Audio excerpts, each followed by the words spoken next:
नमस्कार दोस्तों, आप सुन रहे हैं मेरी कहानी मेरी जुबानी। आज ननद और भाभी की एक स्पेशल कहानी आपको सुनाने जा रही हूँ। कहानी सुनते ही कुछ आपको अपना सा लगेगा। प्रतिभा एक मध्यम वर्गीय परिवार की सबसे बड़ी बेटी। प्रतिभा के बाद 2 और बहनें हैं और तब जाकर एक छोटा भाई है जो अभी पढ़ाई कर रहा है। तीनों बहनें देखते देखते जवान हो गई है। प्रतिभा के पापा बहुत चिंतित है क्योंकि वो अभी जॉब कर ही रहे हैं। रिटायरमेंट होने में सिर्फ 2 साल बाकी है और तीनों बेटियां सर पर आ गई हैं। एक एक करके शादी भी करेंगे। अगर 2-2 साल के अंतराल में तो 6 साल लग जाएंगे। बस इसी चिंता में प्रतिभा के पापा दिन रात बिता रहे हैं। प्रतिभा ने इकोनॉमिक्स ऑनर्स में एमए किया है और देखने में बेहद खूबसूरत है। प्रतिभा की हाइट भी बहुत ज़्यादा है। लंबी लड़कियां तो अभी सभी ढूंढ रहे हैं। बस इसी कारण से कहते हैं ना, हर बेटी अपना नसीब लेकर खुद आती है। माता पिता की आय पर उसका नसीब निर्भर नहीं करता है। कुछ यही होता है प्रतिभा के साथ। और प्रतिभा के लिए एक बहुत ही अमीर और रईस घर से रिश्ता आता है। प्रतिभा की पढ़ाई लिखाई, उसके गुण का बखान उसके मौसा जी अपने मित्र से करते हैं और बात यूं ही निकलकर किसी तरह चली जाती है जितेंद्र के घर वालों के पास। जितेंद्र की भी रिश्ते की बात चल रही है। वो लोग ढूंढ रहे हैं एक पढ़ी लिखी और एक घरेलू किस्म की लड़की जो घर में आराम से रह सके। जितेंद्र का पूरा परिवार दिल्ली के एक बहुत बड़े घर में रहता है। साथ में रहती है जितेंद्र की 2 बहनें, एक बड़ी जितेंद्र से उम्र में बड़ी और एक जितेंद्र से छोटी। मम्मी और पापा। जितेंद्र एकमात्र भाई है अपने घर का, इसीलिए वो लोग लड़की ऐसे ढूंढ रहे हैं जिसे काम काज करने की ज़रूरत नहीं है बाहर। बस वो घर को अच्छी तरह संभाल ले और पढ़ी लिखी हो ताकि घर और बाकी के कागजात का काम भी वो कर सके। जब प्रतिभा की बात जितेंद्र के घर वालों के कान में पड़ती है तो वो बहुत खुश होते हैं। छोटे शहर की प्रतिभा रहने वाली है और जितेंद्र के घर वालों का ये मानना है कि जब हम छोटे शहर से किसी लड़की को लाते हैं तो वो ज़्यादा पंख नहीं फैलाती है, वो आराम से घर में रहती है। बस यही सब सोचकर जितेंद्र के घर वाले और जितेंद्र देखने चले आते हैं प्रतिभा को। प्रतिभा को आज पहली बार कोई देखने आ रहा है। सुबह से घर में गहमा गहमी है। नए पर्दे लग गए हैं। हर बिस्तर पर नया बेडशीट डाल दिया गया है। पता नहीं अगर कोई आए और उसमें लेडीज़ आए तो कहीं लेडीज़ अंदर घर में ना आ जाए, इसीलिए हर बिस्तर का चादर बदल दिया गया है। किचन की भी सफाई की गई है। प्रतिभा और उसकी दोनों बहनें माँ के साथ मिलकर हाथ बटा रही है। खाने में क्या बनेगा, पहले क्या दिया जाएगा, उसके बाद क्या दिया जाएगा, जैसी सारी कार्यक्रम हो रही है। प्रतिभा तो साड़ी कौन सा पहनेगी बेटा, कान में झुमके पहन लेना सोने वाला मेरा निकाल कर। प्रतिभा कहती है माँ उसकी ज़रूरत नहीं है। सोने के आभूषण पहनने से कोई खूबसूरत हो जाता है क्या? माँ कहती है नहीं बेटा, लेकिन पीली कलर की साड़ी पहनना और कान में झुमके तेरे पर बहुत अच्छा लगेगा। लंबे बाल है, बाल को खुला रखना। इस तरह के औरतों के कार्यक्रम हो रहे हैं और बस समय आ ही जाता है। मौसा जी लेकर आ जाते हैं जितेंद्र के मम्मी पापा, दोनों बहन जितेंद्र और जितेंद्र के एक मामा जी को।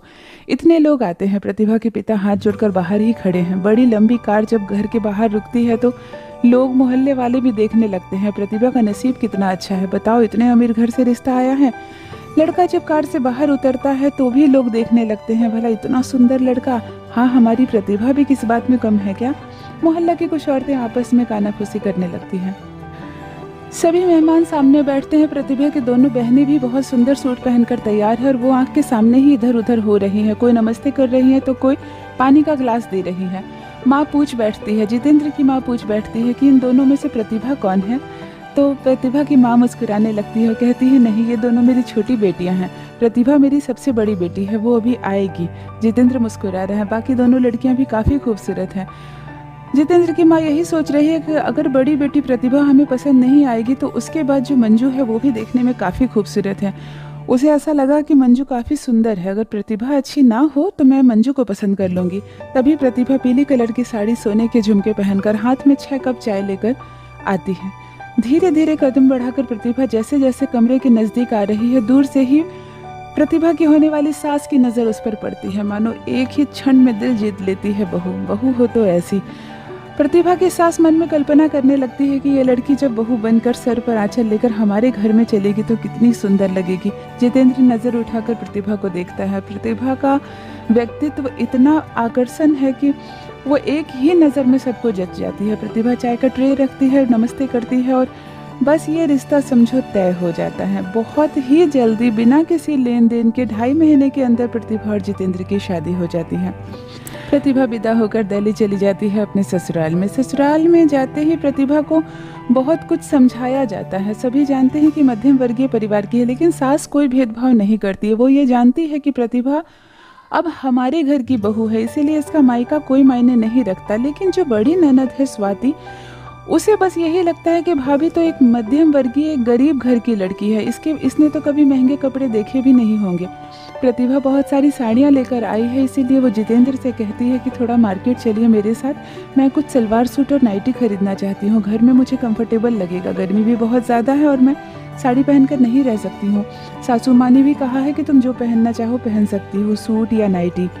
जितेंद्र ने कहा ठीक है, आज ऑफिस से आने के बाद मैं तुम्हें मार्केट लेकर जाऊँगा और कुछ कपड़े खरीद लेना।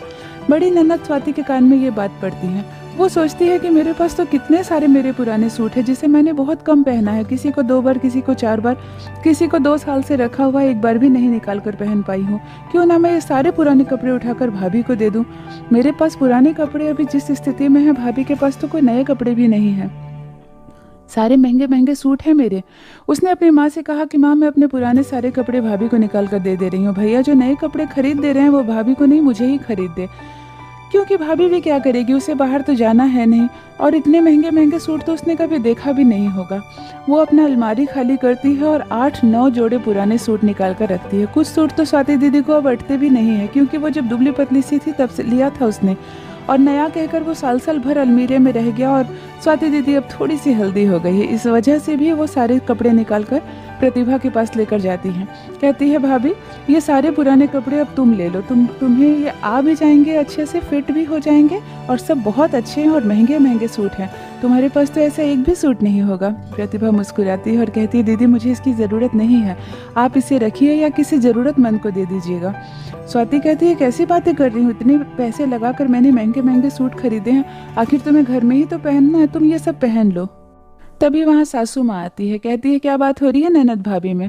प्रतिभा कहती है माँ वो स्वाति दीदी अपने पुराने कपड़े निकाल कर मुझे दे रही हैं और कह रही हैं आज जो मैं खरीदने जा रही हूँ कपड़े वो ना खरीदूँ और मैं ये सारे पुराने ही कपड़े ले लूँ। स्वाति कहती है इसमें क्या बुराई है माँ, मेरे सारे पुराने सूट सब सालों से रखे हुए हैं, मैंने एक बार भी नहीं पहना है, भाभी यही ले लेगी। सासू माँ ने कहा नहीं, इसकी अभी नई शादी हुई है, हमारे में 1.25 साल जब तक शादी का नहीं हो जाता है बहू कोई भी पुराना कपड़ा नहीं पहनेगी। और जहाँ तक तुम्हारे सूट की बात है, तुम्हारी छोटी बहन है वो तो हमेशा मांगती रहती है तुमसे सूट, तुम तो उसे एक भी निकाल कर नहीं देती, न जाने कितनी बार झगड़ा भी कर लिया है तुमने उससे। ये सारे सलवार सूट और जितने सुंदर सुंदर टॉप और ड्रेसेस हैं सब तुम अपनी छोटी बहन नीता को दे दो, प्रतिभा को देने की ज़रूरत नहीं है। प्रतिभा जितेंद्र के साथ जाएगी और कुछ जोड़े नए सलवार सूट खरीद लेगी। भला ननद के पुराने और उतारे हुए कपड़े भाभी क्यों पहनेगी, तुम भी समझो इसकी अभी नई शादी हुई है, तुम अपने पुराने सूट तुम्हें नहीं देना चाहिए इसे, कल को तुम भी बहू बनकर किसी के घर जाओगी, तुम्हारी ननद अगर तुम्हें अपने शरीर का उतारा हुआ 8 जोड़ा कपड़ा दे देगी तो तुम ले लोगी क्या। स्वाति दीदी कहती है बिल्कुल नहीं, मुझे क्या कपड़े की कमी है, और अगर कमी भी रहेगी तो मैं अपने पति से कहूँगी कि मुझे 2 जोड़ा नया कपड़ा खरीदे, मैं अपने ननद के उतारे कपड़े क्यों लूँगी। प्रतिभा मुस्कुराने लगती है। सासू माँ ने कहा तो फिर ये भी तुम्हारी भाभी है, तुम्हारे पुराने उतारे हुए कपड़ों की इनको भी ज़रूरत नहीं है। ये आज जितेंद्र के साथ जाएगी और कुछ जोड़े कपड़े खरीद लेंगी। स्वाति का मुंह बन जाता है, वो चिढ़कर अपने कमरे में चली जाती है। सास कहती है बेटा तुम्हें बुरा तो नहीं लगा स्वाति की बात। प्रतिभा कहती है नहीं माँ, स्वाति दीदी अब मेरी बहन जैसी है, और जहाँ तक उतारे हुए कपड़े की बात है मैं कोई भेदभाव नहीं करूँगी।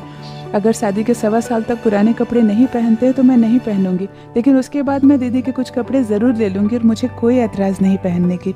यह कहकर सास बहू मुस्कुराने लगती है और आपस में सामंजस्य कुछ बेहतर बैठता है। ये थी दोस्तों एक ननद और भाभी की छोटी सी नोकझोंक की छोटी सी कहानी। आशा करती हूँ दोस्तों कहानी आपको पसंद आई होगी। मेरी कहानियाँ पसंद आए तो चैनल को सब्सक्राइब ज़रूर कीजिए। बने रहिए मेरे साथ, आप सुन रहे हैं मेरी कहानी मेरी ज़ुबानी। धन्यवाद।